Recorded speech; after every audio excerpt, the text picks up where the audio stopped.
Aujourd'hui, nous allons revenir sur un document quasi incontournable dans la vie de l'entreprise, le devis.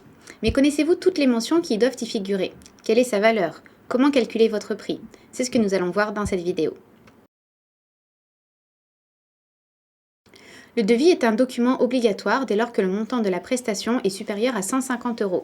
Sa réalisation peut être payante ou gratuite, mais s'il est payant, alors le client devra en être informé. De plus, le devis a une véritable valeur juridique puisque s'il est signé et daté par les deux parties, alors le devis a une valeur de contrat. Veillez donc bien à respecter vos engagements en termes de délai et de prix. Enfin, le devis constitue un support important dans la communication de vos prestations auprès de la clientèle. Veillez donc à le faire lisible et détaillé pour rassurer et convaincre le client potentiel.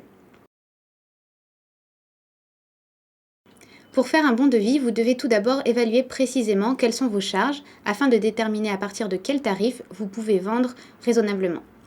Le professionnel doit donc avoir une idée précise du coût de sa matière première ou de sa main-d'œuvre par exemple. Les frais de déplacement, la consommation énergétique et toutes les dépenses qui viennent impacter de loin comme de près votre coût de revient devront donc être prises en compte dans l'établissement du prix et de la prestation. En connaissant son coût de revient et sa marge, le professionnel pourra alors la confronter à ses concurrents et ainsi vérifier si son offre est juste.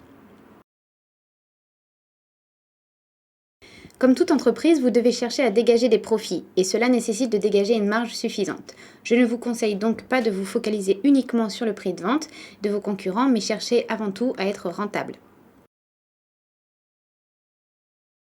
Les mentions obligatoires du devis sont semblables à celles d'une facture. Il s'agit donc de préciser les informations relatives à l'entreprise, son numéro de sirène, son adresse, la date d'émission du devis, son numéro, une description des prestations et bien entendu le nom du client à qui il est destiné.